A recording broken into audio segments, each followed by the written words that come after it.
Hey everybody, this is Russ from Metro Game Core. It's been a while since I did a laptop or PC review, so we're going to do one here today. This is the OneXPlayer G1. I've reviewed a couple laptops like this. They are basically gaming handheld hybrids where they, can function as a regular old laptop, but this one is unique in that you can actually pull the keyboard off and underneath you have a full suite of gaming controls. This section on the bottom is also a full trackpad that can be converted over to be a touch keyboard as well. So in actuality, you really don't even need this additional Bluetooth keyboard. You could get everything done just right here on the console. It's also got just about every feature I would want in a small laptop or handheld today, including, the latest AMD chipset and Oculink port to make it dockable, and so on. But as you can imagine, these premium features also carry a premium price tag. So we're going to check this out and see whether or not all the good and bad that comes with it are going to be justifiable at this price point. So without any further delay, let's go ahead and dive in.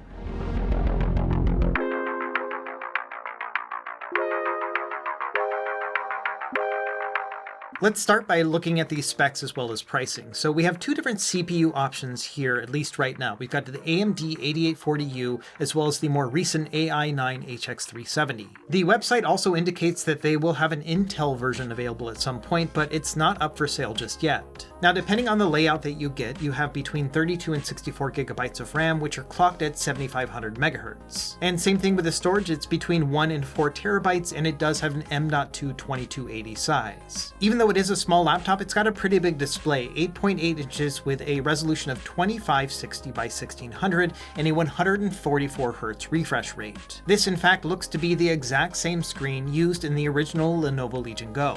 The battery is just under 52 watt hours and it's a pretty heavy laptop. This thing is about 2.2 pounds when you add the keyboard to it. But there are a lot of features packed inside, including Wi-Fi 6E, Bluetooth 5.2, Oculink, and 2 USB 4 ports. It's also running Windows 11 Home and it's got a lot of Windows-friendly features, including a fingerprint sensor as well as the ability to log in with the face camera.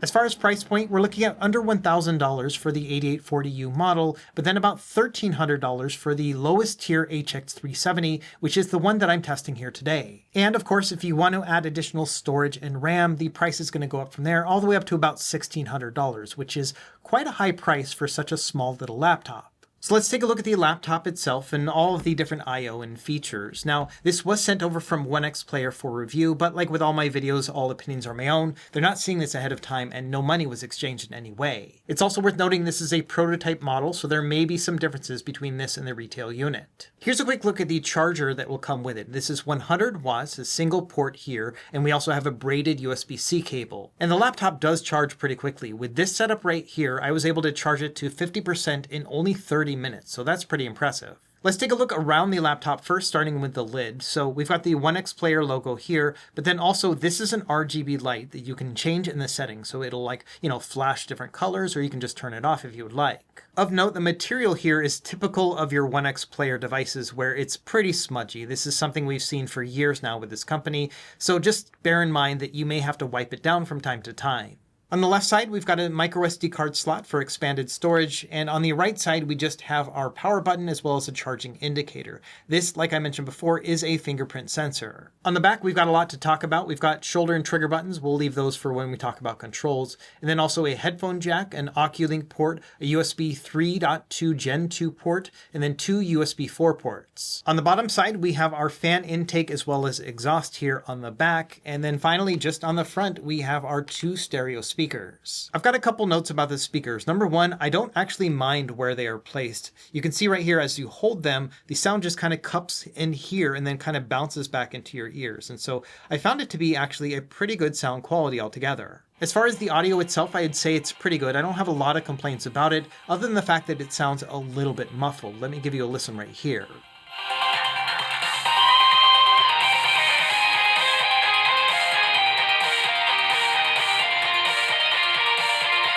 It's also worth noting the volume is exceptionally loud on these. In fact, I'm only recording these at 60% volume. These are probably some of the loudest speakers I've ever heard on a handheld PC. And before we open it up, just one more look here at the front. So just in the couple minutes that I've been going over the I/O, this is how many fingerprint marks I've gotten on the machine. So yes, this is a very smudgy metallic kind of finish. Okay, let's talk about the hinge. I think it's good. It doesn't go back 180 degrees, only to about right here, but it's stiff enough that it can sit really easily at any of the other angles. It just won't go past this. So we've got two different kind of layouts to look at. The first is going to be your standard keyboard. Now, this keyboard is actually Bluetooth. So if we were to pull this out using the little latch right here, you can actually see that it has Bluetooth connection right here. So we've got our Bluetooth power button right here, as well as a USB-C port to charge the keyboard, because this has a 150 milliamp hour battery inside. It's also worth noting that the bottom of the keyboard has pogo pins, which will connect it to the keyboard itself. So you don't have to use Bluetooth. When you connect it, it'll be a direct connection. It also supplies power to the keyboard, so I really haven't had to charge the Bluetooth at all. One other thing worth noting is it has little rubber bumpers on each of the bottoms right here. So when you put it down, it actually stays in place pretty well. I've actually found myself using this just as a regular keyboard when I'm using it in gaming mode like this. So I can kind of leave it to the side here, and then when I'm playing and I need to do something with a keyboard, I can either just use the touchscreen controls, or I can just go over and use the keyboard itself, which is still connected via Bluetooth. So I do appreciate the versatility that we get from this control scheme, which is not something you really see in other handheld or laptop options. So let's talk about these controls next. Now on the bottom, we've got this big trackpad, which actually is really comfortable to use as a mouse trackpad. Now, if you press this button right here, it'll convert it over to a touch keyboard. I found this keyboard works okay, but the buttons are very small. And so this really I've only used for things like inputting a PIN or a password, but I would not want to type out an email on this. Now above the trackpad, we've got a bunch of button options. Let's talk about all the different menu functions first. So up here, we have volume up and down, then brightness up and down. These are really handy to be able to use them on the fly. We've also got left and right mouse clicks in case the touchpad itself is not registering the way that you want. We have a home button that'll take us back to the Windows Home, and then we have our select button. On the right side, we have our start button, then that keyboard trackpad toggle, and then a turbo button, which will bring up the OneXPlayer menu. We'll use this later. In the center, we've got this V logo right here, which is RGB lit as well. We'll test that out later. And then finally, our actual gaming controls. Let's talk about the analog sticks first. So these are Nintendo Switch style. So just kind of that same small size, and they just kind of only have that limited range of motion. But they are Hall sensors, so they have some pretty good accuracy, and they also do click down L3 and R3. Below that, we've got a rubber membrane D-pad, which is nice and springy, but I will note that it sits a little bit low for my taste. So it does bottom out when you press one of these. You can actually press it against the rest of the shell. It's also worth noting the pivot on this is very low as well. I can do a little bit of pivot here, but not much. Now they kind of make up for the lack of pivot by the fact that the D-pad itself is flared out at the edges. So it is easy to find the cardinal points here. It just lacks the ability to kind of go diagonally in a good way. Let's do a couple practical tests. We'll start with Contra on the NES. What I like to do in this test is I press down on the D-pad, then rock it left and right. And generally what I want to do here is make sure that I'm not accidentally pressing a diagonal when moving it a little bit. Now because this D-pad bottoms out so much, when you actually press it all the way down, it is hard to press a diagonal at all. However, it is pretty easy to press the two directions at the same time. So I can press down and left and down and right when I actually move my thumb in that direction. So this means that yes, you can do a diagonal here and you likely won't hit them accidentally, but because of that low pivot and the fact that it bottoms out, it just doesn't feel very good. It kind of feels a little mushy. It's a similar story with a Street Fighter game when I'm trying to do a Hadouken and Shoryuken where the diagonals are very important. And in this example, I did find I missed some inputs from time to time just because it required a very exaggerated movement in order to pull off the move. And also as you roll your thumb across the different directions, again, it bottoms out. So it has that very mushy and kind of flat feeling. So in general, I would say that you can probably adapt to this type of D-pad, but it is not a very pleasant experience just because it sits a little bit too low for me. It's a pretty similar story with these face buttons. These are rubber membrane and they do also bottom out. Like right here, I can press against the button as well as the rest of the shell. That's not a super pleasant feeling, but thankfully these are nice and springy buttons. So I don't really have as many complaints about the buttons as I do the D-pad, just because these at least pop up very easily. I also appreciate that they added PlayStation glyphs right here to the front of the button. So I think overall these buttons are okay and a lot better than the D-pad. Now on the back, we've got our shoulder and trigger buttons, and these are Hall sensor triggers, but they don't have a lot of throw to them. I think that the angle and everything else is actually pretty good. The shoulder buttons are clicky, they are micro switches, but they are easy to press down on. There's also a nice separation between the shoulder and trigger buttons, so it is easy to know which one you're pressing down on. So I don't really have any complaints about the buttons themselves. I also think that when using the analog sticks and even the face buttons and D-pad, the reach right here is not too bad. I have medium-sized hands, and for me, this feels just about right. If If you've got smaller hands, it might feel like a bit of a stretch, but for medium and large sized hands, I think this is going to be great. Now, I got my hands on an early version of the G1 during CES in January, and one of my big concerns about it had to do with the ergonomics. The laptop has a shelf which allows you to place that keyboard on top of it, but it also does bring a little bit of a ridge right here, and that can feel a little bit strange when you have like a dip like that as you're playing. And so my concern was that this edge right here, which is a little bit sharp, like it is not a rounded edge,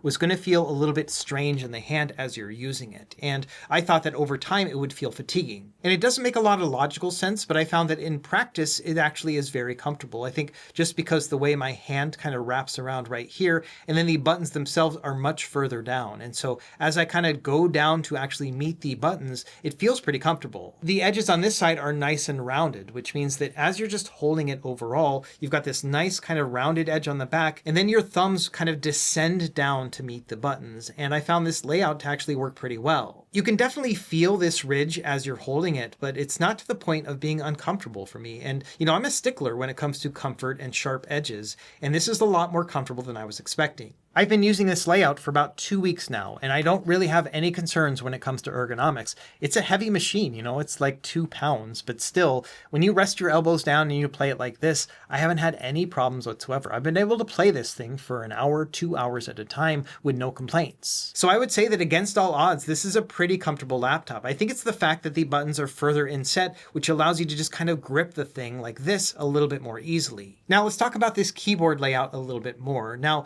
number one is the fact that it kind of sits in a no man's land in terms of overall size, because it is a little bit too small to like rest your fingers on the home row and type like this, but it's also too big to be good for thumb typing because it's really hard to reach these inner keys. And so what I found to be most comfortable in using this over the past couple weeks is to actually hover my hands over it and then type like this, where I'm not going to be resting on the home row, but I still have access to all my fingers and the muscle memory for each of these keys. And so I have been able to type with this, but again, I probably wouldn't use this more than for a short email. A couple other notes. Number one, it has a bit of a hollow feeling as you're typing on it, as you can imagine, because we have that slight separation here between the keyboard and the actual gaming controls underneath. It just has a bit more of a hollow feel. Not a bad thing, but something to bear in mind.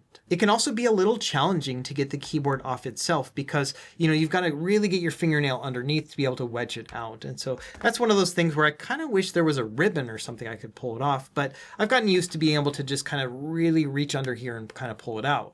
And then my final note is that I'm not a huge fan of this trackpad. It doesn't click down or anything. It works okay, but the thing is we've got such a better trackpad right here. I really like this trackpad. So what I've been doing is even when I'm using this as an actual computer, I just lay the keyboard down. I use this when I need to, and then I have the trackpad right here. So for me, the ideal use case is a combination between the two. I like the keys here way more than these touch keys, but then I also like this trackpad more than this one. So I kind of have both of them laying around just so I can have the best of both worlds. And I do kind of like this whole setup where you can just use this as a regular keyboard, and then when you have an emergency and you need to play some games, you've got an emergency gaming compartment underneath. We've seen very similar setups with other laptops that are like this, like the GPD Win Max, which has the ability to cover up the gaming controls using these little metal slats. And like I've said in those videos, it kind of makes it feel like a mullet, where you've got business up front and then you've got party in the back. However, with this setup, it's a little bit more gimmicky because this keyboard doesn't really have a place to go when you're not using it.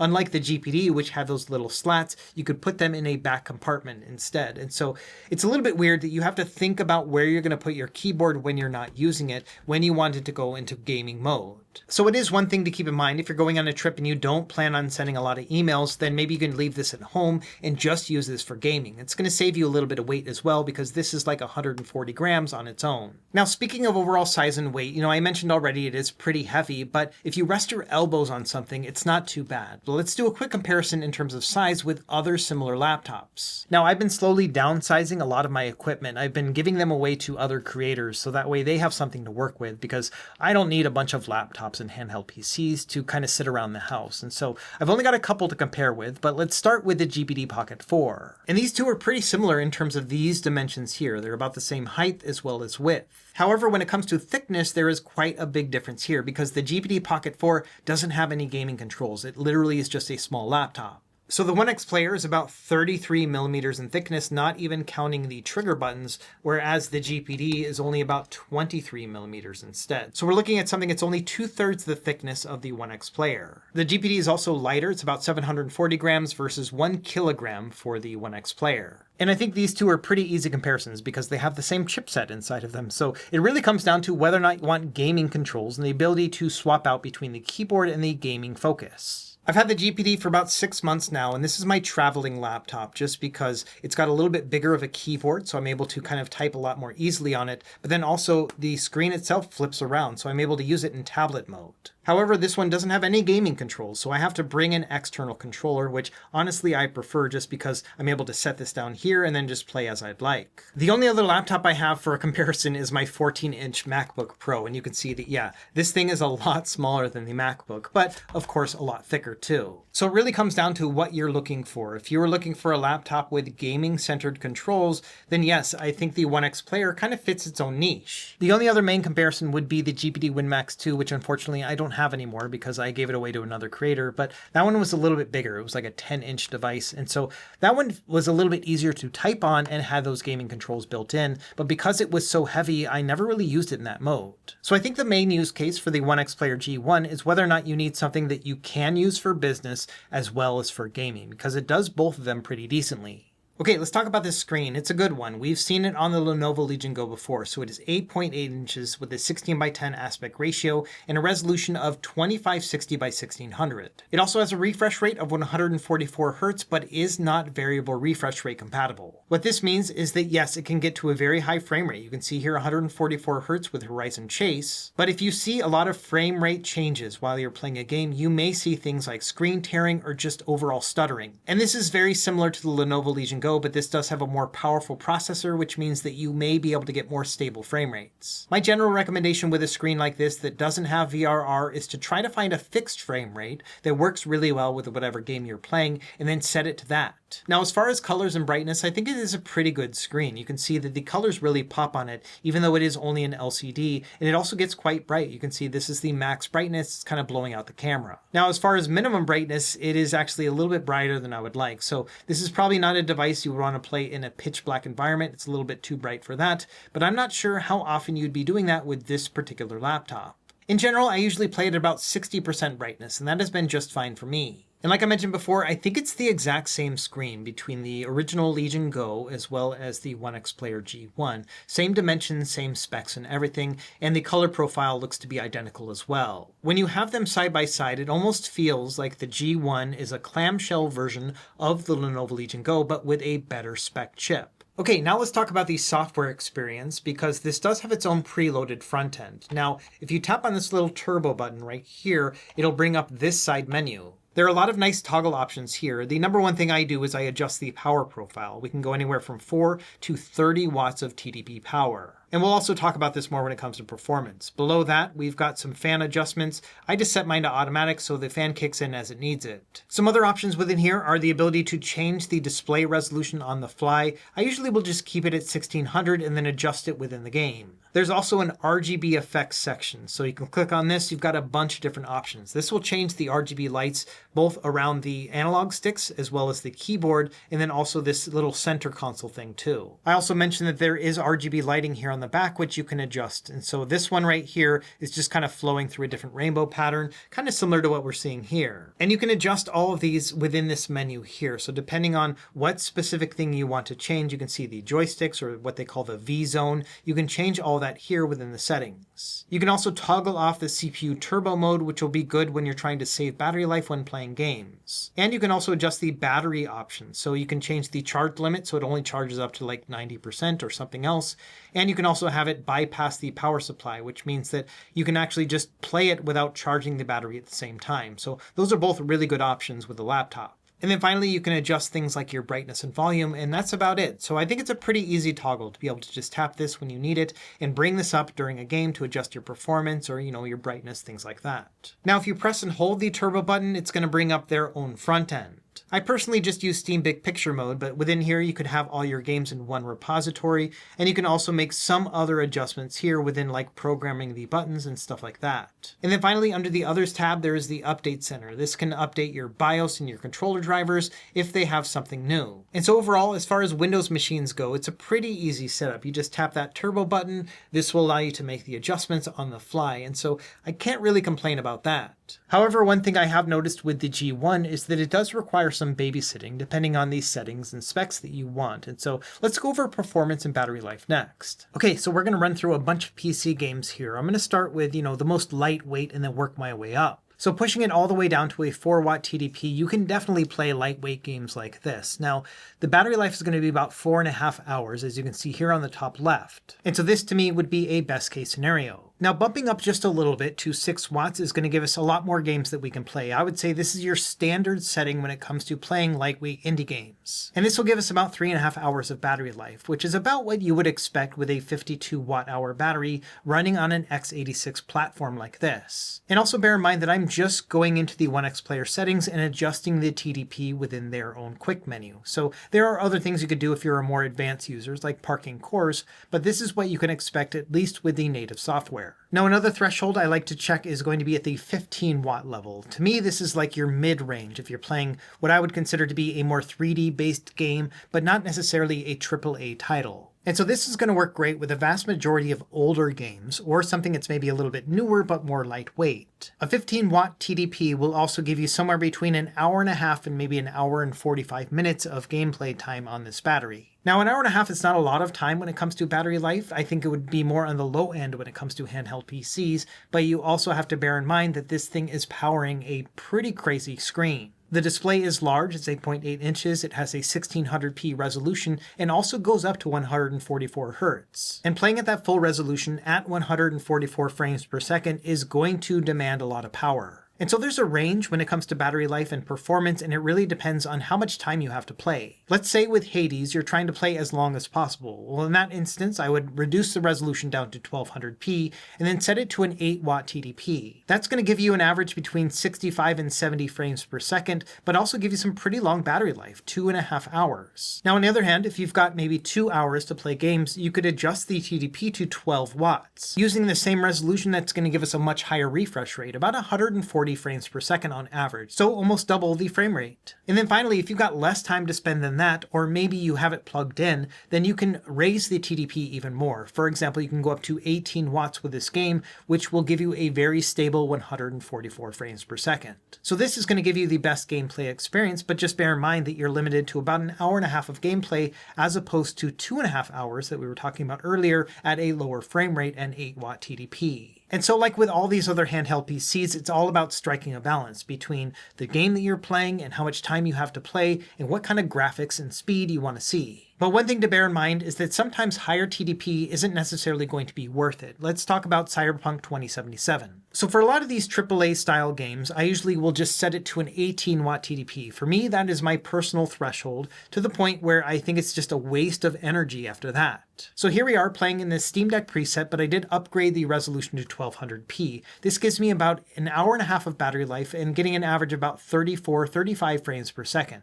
And for me, this is a very playable experience and it looks great on an 8.8 inch screen. Now let's say we want to push the power as much as possible to get the highest frame rate that we can, and so let's push it all the way to that 30 watt TDP. But the only real change that you will see here is that the battery is going to tank a bunch. You're going to get less than 1 hour of battery life with this setup. Meanwhile, the frames per second barely changes. We're looking at maybe a gain of 2, maybe 3 frames per second on average compared to an 18 watt TDP. So at this point, we're pushing almost twice as much power into the GPU while getting less battery life, but only gaining a couple frames per second. Not only that, after a 20 watt TDP, I have found that this laptop will get pretty warm, not to the point of like super uncomfortable, but certainly enough for me to notice it. And so I found that 18 watt is a good balance for me. It gives me a good frame rate, it gives me decent battery life, about an hour and a half, and it also allows me to, play most of these games really well. And so the way I've been playing these games is that I set the TDP first. For example, if I'm going to be playing something that's a little bit more heavyweight,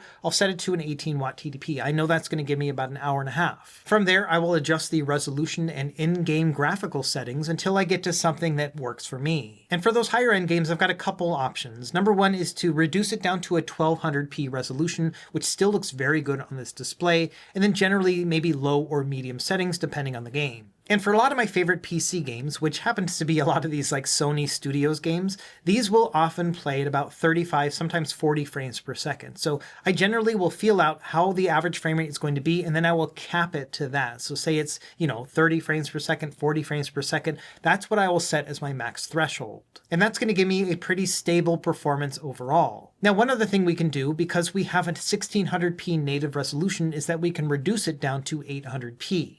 Now, once you've set the game to 800p, what you want to do is actually put it into windowed mode. That means it's only going to show this small window, and this is actually going to be only 1/4 the size of the actual display. Now what we're going to do is use a special app called lossless scaling, which is going to allow us to integer scale this up to actually match the display. You can find the app on Steam. It's about $5 or $6, well worth it if you ask me. It has a bunch of options when it comes to frame generation, but it's the scaling which I think is the most important. So here in the settings, you can see I have it set for integer scaling and then to aspect ratio. That means it's going to preserve this game, which is actually running in 16:9, but then blow it up to fit the screen. So from here, we're going to hit the scale button. It's going to do a countdown. We just need to make sure that the game window is the main window. From there, it's going to blow it up to full screen. So now this is running at 800p but integer scale, which is going to look a lot crisper than if you went into the game settings, set it to 800p, and then tried to blow it up to full screen. Now the game is still running at 18 watts, which I think is the good standard setting for, these higher end games,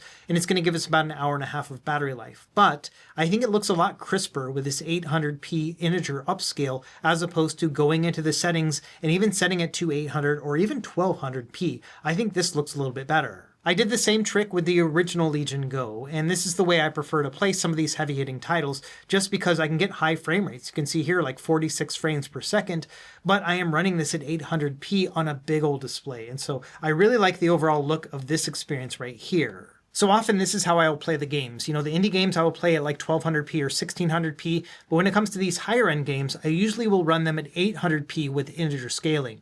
Now, one other thing I wanted to show off with this computer in particular is how versatile it is. We've been talking a lot about playing it in handheld mode, but you can also use it when docked. If you've got one of those monitors with a single USB-C port that does power delivery, then you can have a single cable solution where you can plug this into a larger monitor. When you have it set up like this, that means that you can turn it all the way up to that 30-watt TDP because you don't have to worry about battery life at that point, which means that you can push the power as much as the chip can handle. And the benchmarks here are pretty good. If we look at the 3D Mark Time Spy score, it's about 3600, which is pretty darn good for an APU that has integrated graphics. If you wanted to take it a step further, you could actually plug this into an eGPU. OneXPlayer actually offers a couple of their own, but recently I've been using this desktop GPU converter. This one has both USB 4 as well as Oculink, but I found the USB 4 speeds to be good enough, and so that's what I often will use just because it's more plug-and-play friendly. But also keep in mind this laptop does have an Oculink port, so if you wanted to connect it via Oculink, that should give you higher transfer speeds as well. The main drawback with Oculink is that it's not hot swappable, which means that you have to power down the machine when you're going to be unplugging and plugging it in. And so for my part, just because it's a lot easier in a single cable solution, I've been using my USB 4 port instead, and it's worked out great. So here connected with this eGPU and an RTX 5070, you can see that my Time Spy score jumped up from 3600 to 17,500. And that's a huge jump in performance. I am happy with that right there as a main desktop PC. That allows me to play even the harder to play games at like a 1440p resolution with high settings. And so if you do want a single computer solution where you have something that's portable that you can take around with you, but when you're ready for some desktop glass gaming, you can plug it into an eGPU, then I do think that the OneXPlayer G1 is perfectly suited for that regard. It would definitely be cheaper to buy a separate desktop as well as maybe a cheaper laptop, but it's pretty cool that you can have all-in-one like this without having to update your games and your drivers and settings on two different computers all the time. And so I would argue that the functionality of the OneXPlayer G1 is three-pronged. We have the business side where you're going to use the actual keyboard. You can pull it off and then actually use it for gaming in handheld mode. And then finally, you can also use it as a full-range desktop class PC if you plug it into an eGPU. Okay, so putting this all together, let's talk about what I like and what I don't like about the G1 and whether or not I think it's worth it. Number one, it feels like a premium product, which is something I can't say about a lot of the other OneXPlayer handheld PCs I've used in the past. It feels like a lot more care and attention has been put into this machine over some of those older handheld PCs, and so even though it's a prototype, I feel like it is fully formed. I was also surprised to find how comfortable it is. I was expecting that those edges would be a little bit sharp on my hands, but it turns out that when you have inset controls like that, it allows you to grip the laptop a little bit more easily. I also think that this is a good screen. We saw it on the Lenovo Legion Go. It's got a high refresh rate, a high resolution, and the colors really pop. I also think that the AMD HX370 chipset that we're using in this model is a good match for the screen. You know, I always felt like the Legion Go was a little bit underpowered for the amount of pixels it was pushing in a 1600p display, but I think the HX370 is actually up to the task. So I do think it is a good combination between the high-resolution screen and the performance that we can expect from the AI9 HX370. I also like how versatile the G1 is. You know, the fact that you can use it as a business computer, you can pull off the keyboard and actually use it as a gaming machine, and then thirdly, you could dock this to a monitor or an external GPU solution to have a full desktop experience as well. But of course, it's not perfect, so let's talk about some of the things I don't like about it. Number one is the fact that even though this is a jack of all trades and can be used in many different ways, it kind of feels like a master of none. By that I mean that, you know, if you're using it to type out an email, the keyboard feels just a little bit too small. If you're going to be playing it with gaming, it feels like the controls are a little bit worse than it would be with an actual controller. And so no matter what type of way that you're going to use this computer, it does have some inherent compromises just because it's trying to do everything at once. In addition, even though I'm very impressed by some of this additional functionality, it does feel a little bit gimmicky. For example, I love taking off the keyboard and using it in handheld mode, but I never really figured out where to put the keyboard when I'm not using it, and so that makes it feel a little bit like a gimmick. The device can also be quite complicated to use. You have to get really well versed in terms of TDP and performance metrics, and then also if you want to really take advantage of the screen and use integer scaling, that will require you using a third-party app. Now, none of these things are deal breakers to me, but it is something worth noting that it's not a very plug-and-play laptop. You will have to fiddle around with the settings basically every single time you start up a game until you've really got it down. Another thing to keep in mind is that because this is an x86 platform, you can expect x86 battery life, which means that you'll get somewhere between 1.5 and 3.5 hours of battery life, depending on the type of game you're playing. Now, if you're only going to be playing this in short bursts, that's absolutely fine. But when it comes to, long-term gaming, much like other gaming laptops, this one is not going to last all day. And then finally, because we've got so many cool premium features with this, including the ability to use the HX370 chip, it is going to be a little bit pricey. AMD has been charging a premium for this chip in particular, and that premium is going to get passed over to you as the customer. And so I would expect to pay $1,300 plus for the low-end HX370 model like the one I reviewed here today. And for me, $1,300 for a laptop is a pricey investment, especially for something that has quite a few compromises. This is not a laptop that I would want to write like a long email on. It's also not a laptop that I would want to play a long gaming session on, so it's kind of a compromise between the two. And so it really comes down to what you want out of a laptop. If you're looking for something that is pretty good when it comes to using it as a computer and also pretty good as a gaming handheld, then yes, you can do all of them in one with the G1 here. But for me, the only use case that makes sense is if you're going to use it equally, both with the keyboard as well as gaming, because it does pretty good with one of them, but if you're going to focus more on gaming than actual business, then you may want to use something else instead. So like with a lot of my other videos, when it comes to a recommendation, it really depends on you and whether or not you're looking for something that will fit this specific niche. And I'm not sure how many people are really going to need something that can be used both for business and pleasure, like the OneXPlayer G1. Regardless, I think it's a pretty good leap in quality that I've seen from other OneXPlayer devices, and so I think they made a good product here. It's just a matter of whether or not it's a good fit for your actual use case. Let me know what you think in the comments down below. It's always fun to test these little gadgets, but I almost feel like they're like one generation behind at all times. I feel like if we get a laptop that is ARM-based and it has, really good ARM Windows with good drivers and whatnot, and we can play games on it, then that will be a really elegant solution where we have something that is going to be a lot better in terms of cooling and power and battery life, but then also it's going to have a cool form factor like this. As always, thank you for watching. Be sure to like and subscribe if you found this helpful, and we will see you next time. Happy gaming.